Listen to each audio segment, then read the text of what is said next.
নমস্কার, আমি বৃষ্টি। কেমন আছো সবাই? আশা করছি সবাই অনেক ভালো আছো, সুস্থ আছো। আর আমরাও বেশ ভালো আছি। সকালে ঘুম থেকে উঠেছি ওই ৭টার মতন। তো তারপরে হচ্ছে ও তো গেছে একটুখানি বাজারে, ওই বাজার করতে। তো তার ফাঁকে আমি কি করলাম, একটু টুকটাক যে বাসনপত্রগুলো ছিল সেগুলো একটুখানি সব কিছু আর একবার ধুয়ে পরিষ্কার করে নিই। এটা আমার প্রতিদিনের একটা অভ্যেস বলতে পারো। তো এদিকে চলে এসেছি গ্যাসটাকে ভালো করে পরিষ্কার করতে।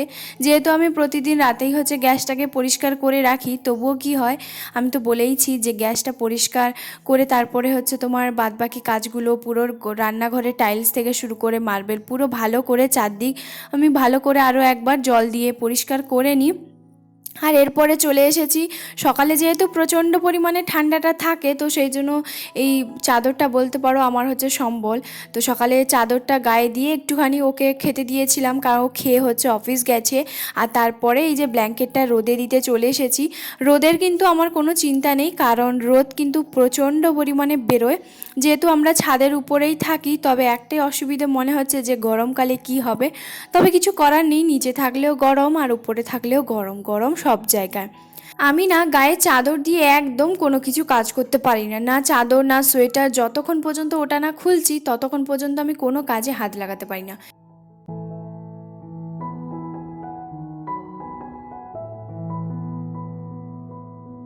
আর এই তো তারপরেই হচ্ছে ঘরটা ভালো করে হচ্ছে এখন ঝাড় দিয়ে দেব। ঘর, তারপরে হচ্ছে রান্নাঘরের যে জায়গাটা, বারান্দা, সিঁড়ি সব কিছুই হচ্ছে প্রতিদিন যেহেতু ঝাড় তো দিতেই হয়, তো সেই জন্য ঝাড়টা দিয়ে দেব। তবে সিঁড়িটা হচ্ছে আমাকে বলে যে সিঁড়িটা ঝাড় দেওয়ার দরকার নেই, কিন্তু আমি তবুও কী করি, সিঁড়িটা প্রতিদিনই ঝাড় দেই। আর খাওয়ার আসনটা ও হচ্ছে এইখানে খেতে বসেছিল, তো সেই জন্য এইখানেই হচ্ছে রেখে দিয়ে গেছে। এরপরে সব কটাই হচ্ছে তোমার তো রোদে দিয়ে দেব। চলে এসেছি এখন রান্নাঘরের সামনেটা। রান্নাঘরের সামনেও কিন্তু প্রচণ্ড পরিমাণে ধুলো এগুলো তো হয়। আর সবজির খোসা এগুলো কিন্তু আমি একটা কৌটোর মধ্যে রেখে দিই, তো সেই কৌটোটা ওইখানে হচ্ছে ধুয়ে সকালবেলায় ওইখানে নিচে রেখেছিলাম সেই জন্য। একদম উঠোনের সামনে কত সুন্দর রোদটা দেখে না এত ভালো লাগে যে কি আর বলবো, মনে হয় যে ওইখানে 1-2 মিনিট বসে থাকি। তবে বসলে তো আর কাজের শেষ হবে না, কাজ তো চলতেই থাকবে, তাই না? তো পুরো সিঁড়ি ঘর সব কিছু ঝাড় দেওয়ার পরে এখন একটুখানি জল খেয়ে এই জায়গাটা একটুখানি পরিষ্কার করে রাখছি। যেহেতু আমার এখানে খুব একটা বেশি কিন্তু জিনিসপত্র নেই, ওই কটাখানেক। তো যাই হোক, গ্যাস ট্যাঙ্কিটা আরও একটা কিন্তু আমাদের উঠিয়ে রাখা হয়, কারণ গ্যাস ট্যাঙ্কি পাওয়া বড্ড মুশকিল। এখানে চলে এসেছি। আগের দিন হচ্ছে তোমার বিস্কিটটা ছিল, তো সেই বিস্কিটটা ভাবলাম কন্টেনারটা তো আগে ধোয়া ছিল, তো আজকে আর ধোবো না। দুটো বিস্কিট যেহেতু ছিল, তো তারপরে হচ্ছে কন্টেনারের মধ্যে বিস্কিটটা ঢেলে এখন রেখে দেবো। পরে এসে তখন আবার যখন চা খাবো, ওই বিস্কিটটা না দেখলে আমার আবার কেমন জানি না লাগে। এখানে যদিও বা আমি একটাও পিঁপড়ে দেখতে পাইনি, তবু কি হয়, যখন আমি চান টান করে এসে রান্নাটা বসাবো, ওই যে গুঁড়োগুলো থাকে ওইগুলো কেমন জানি না একটা লাগে। সবসময় মনে হয় যেন ওই রান্নাঘরটা পরিষ্কারই দেখতে পাই, তবে হয় না সেটা। আর এই যে তারপরে হচ্ছে চলে এসেছি এখন, ঘরটা ভালো করে মুছে নেব। আর ওই জায়গাটাতেই হচ্ছে রেখে দিই, কারণ কি হয় শুকিয়ে যায় বেশ ভালোভাবে, তো সেই জন্য। আর যখনই হচ্ছে চান টান করে তারপরে আসবো, তখন একটা রান্নাঘর বলো, ঘর সমস্ত কিছু একটা কেমন জানি না ফ্রেশ লাগে, তাই না?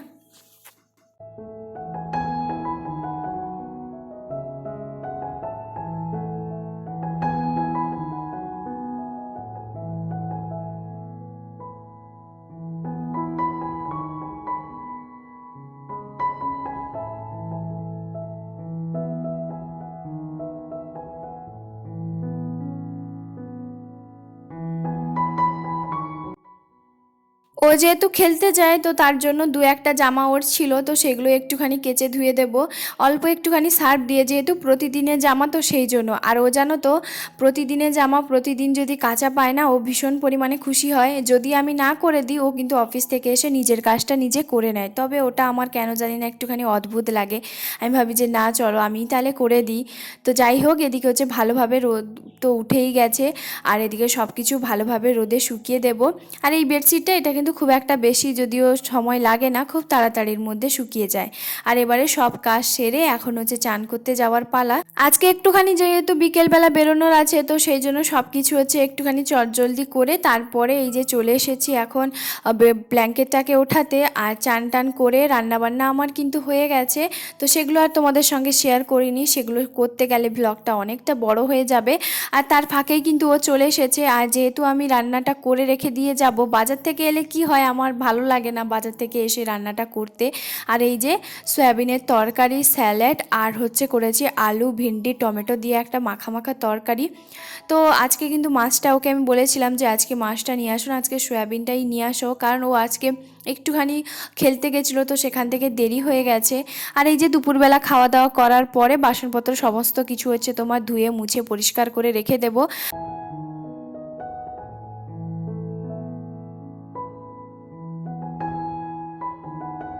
ওই যে বললাম আজকে একটুখানি বিকেলবেলা যাব, তো সেই জন্য সব কাজগুলোই আমার সময় মতো যদি হয়ে যায় তাহলে ভালো। আর এদিকে হচ্ছে আমি দুপুরবেলা আজকে ঘুমোবো না, আজকে ভাবলাম যে গাজরের হালুয়াটা একটুখানি প্রেশার কুকারে করব। আগে কিন্তু আমি কোনোদিনও প্রেশার কুকারে করিনি, আগের বার আমি তোমাদের সঙ্গে শেয়ার করেছি যে গ্রেট করেই হচ্ছে তোমার হালুয়াটা বানিয়েছিলাম। তো হঠাৎ করে আমি ভাবলাম যে আজকে চটজলদির মধ্যে তো গাজরের হালুয়াটাই হচ্ছে তোমার তৈরি করব। তো দেখা যাক কেমন খেতে লাগবে। আর এদিকে হচ্ছে তোমার জায়গাটা ভালো করে মুছে পরিষ্কার করে নেব, যেহেতু আমরা নিচে বসেই খাই আর নিচে বসে খাওয়ার মজাটাই আলাদা, তাই না?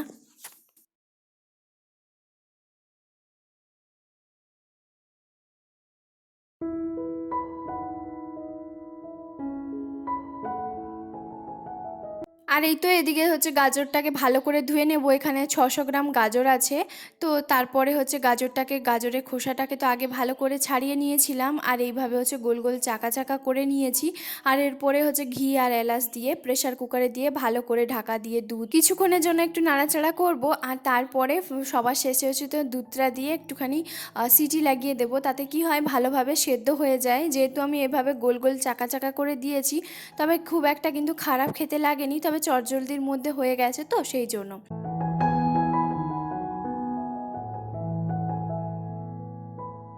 আর রাতে এলে আমি হচ্ছে আরও একবার ভালো করে গাজরের হালুয়াটাকে একটু ফুটিয়ে নেব, কারণ যেহেতু দুধের পরিমাণটা একটু বেশি দিয়েছিলাম। আর এই যে এখন নিজের জন্য আর ওর জন্য একটুখানি বের করে রাখছি, তার কারণ হচ্ছে এখন দুজন মিলে একটুখানি ভাগাভাগি করে এখন তো খেয়ে নেব, তারপরে তো রাতে এসে ডিনারটা করব। আজকে ও এখন যাবে খেলতে আর আমি যাব সেই ফাঁকে মার্কেটে। এখন একটুখানি বেরিয়েছি, এখন বাজে হচ্ছে তোমার 4:30। তো এখন একটুখানি পার্লারে যাব, মানে ওই আইব্রোটা প্লাক করবো, কারণ অনেক দিন হয়ে গেছে আইব্রোটা দেখো কিছুই হচ্ছে তোমার প্লাক করা হয়নি, তো তার জন্য একটুখানি যাব। তো এখন 4:30 বাজে, তো চলে আসলো, এখন যাই হচ্ছে। আমাদের রুম থেকে বেরোনোর সামনে এখানে এই যে দেখো আমাদের গলিতে অনেকগুলো কিন্তু বিল্ডিং আছে, আর সাইডেই কিন্তু একটা বিশাল বড় নার্সিং হোম আছে, আনন্দ নার্সিং হোম। এই নার্সিং হোমটা কিন্তু অনেক বড়, আর এখানে এটাই নামে পরিচিত।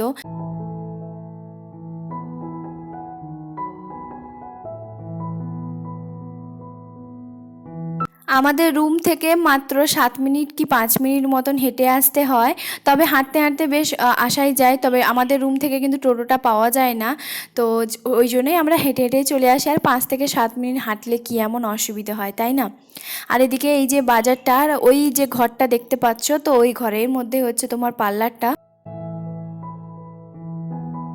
আর এই যে এখনও যে পার্লারে চলে এসেছি, আর পার্লারটা কিন্তু খুব একটা বেশি যে অনেক কিছু আছে তা কিন্তু নয়, খুবই সিম্পলের মধ্যে, তবে সিম্পল হলে কি যায় আসে, কিন্তু হাতের কাজটা খুবই ভালো।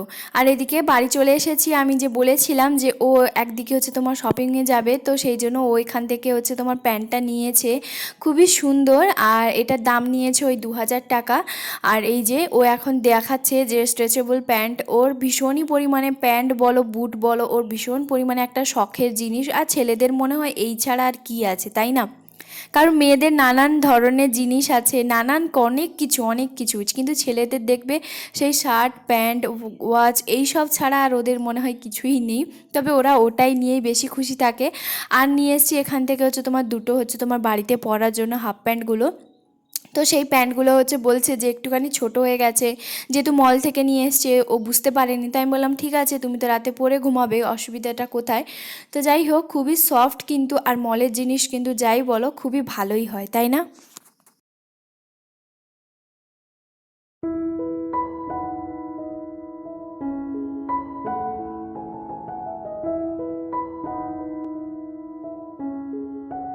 দুজনের এতটা পরিমাণে খিদে লেগেছে সে আর কি বলবো, মনে হচ্ছে পেটে যেন ইঁদুর দৌড়চ্ছে। আর এদিকে এই যে ফটাফট এসে কিন্তু আমি আটাটা মাখিয়ে কিছুক্ষণের জন্য রেখে দিয়েছিলাম, আর তারপরে একদিকে হচ্ছে তোমার রুটিটা করতে বসে পড়েছি, আর একদিকে হচ্ছে তোমার গ্যাসটা অন করে ওই যে দুধটা যে হালুয়াটা করেছিলাম তো সেটা একটুখানি ফুটিয়ে নিচ্ছি।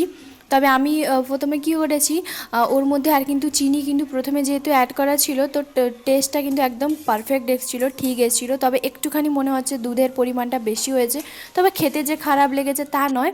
দুপুরে যেহেতু সয়াবিনের তরকারিটা আছে আর গাজরের হালুয়াটা করেছিলাম, আর মার্কেট থেকে আমি কিন্তু মিষ্টি নিয়ে এসেছি। তো আজকে হচ্ছে তোমার বেসনের লাড্ডু নিয়ে এসেছি, আর ও যেহেতু বেসনের লাড্ডুটা খায় না, তাই ওর জন্য হচ্ছে তোমার এমনি মতিচুরের যে লাড্ডুটা হয় তো সেটা নিয়ে এসেছি।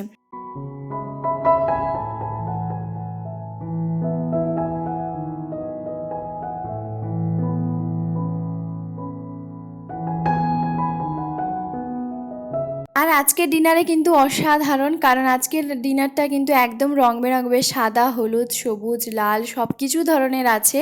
আর এই যে দুটো বেসনের লাড্ডু আর এখানে গাজরের হালুয়া, দুপুরের বেলা যে সয়াবিনের তরকারিটা ছিল সেটা অনেকটাই ছিল, আর তারপরে হচ্ছে রুটি। তো এখন খেয়ে নিই, তারপরে তোমাদের সঙ্গে শেয়ার করছি কী কী নিয়ে এসেছি। মার্কেট থেকে আমি কি কি নিয়ে এসেছিলাম সেগুলো তো তোমাদের সঙ্গে শেয়ারই করা হয়নি। আর এই যে এই কানেরটা নিয়েছি, এই কানের ঝুমকোগুলো আমার কিন্তু বেশ ভারী পছন্দ। আমি কিন্তু যেখানেই দেখি আমার নিতে ভীষণ পরিমাণে ইচ্ছে হয়। আর এই যে এখানে হচ্ছে নিয়েছি 130 টাকা। তারপরে একটা ক্লাচার নিয়েছি, আর এই ক্লাচারটা দেখলাম যে একটু নতুনত্ব, কারণ অনেক ধরনের বের করছিল, সেগুলো একটু পুরনো মনে হচ্ছিল। তারপরে এক জোড়া হচ্ছে তোমার পায়ের হচ্ছে তোমার এখানে বিছিয়া বলে, তো ওইগুলো হচ্ছে তোমার নিয়েছি। আর এগুলো কিন্তু বেশ ভালোই লাগে, কালারফুল লাগে, তো সেই জন্য। তারপরে হচ্ছে তোমার নিয়েছিলাম আর একটা কানের, আর এক জোড়া কানের, বাটারফ্লাই কানের। এই কানেরটাও কিন্তু আমার বেশ পছন্দ, আর এটা নিয়েছে 40 টাকা। তবে দামের পরিমাণটা মোটামুটি আছে, তবে এখানকার অন্য জিনিসপত্রর কিন্তু খুবই দাম বেশি। তবে আমি পরপর তোমাদের সঙ্গে সবটাই শেয়ার করব। আর এই বাটারফ্লাই কানেরটা কিন্তু জাস্ট অসাধারণ, তাই না? আর এই যে সবার শেষে হচ্ছে তোমার একটা টিপের পাতা, যেটা একটা মেয়ের সৌন্দর্য অনেকটা বাড়িয়ে দেয়, তাই না? আর এদিকে একটা নেল পালিশ নিয়ে এসেছি। তো চলো আজকের ভিডিওটা কেমন লাগলো জানিও।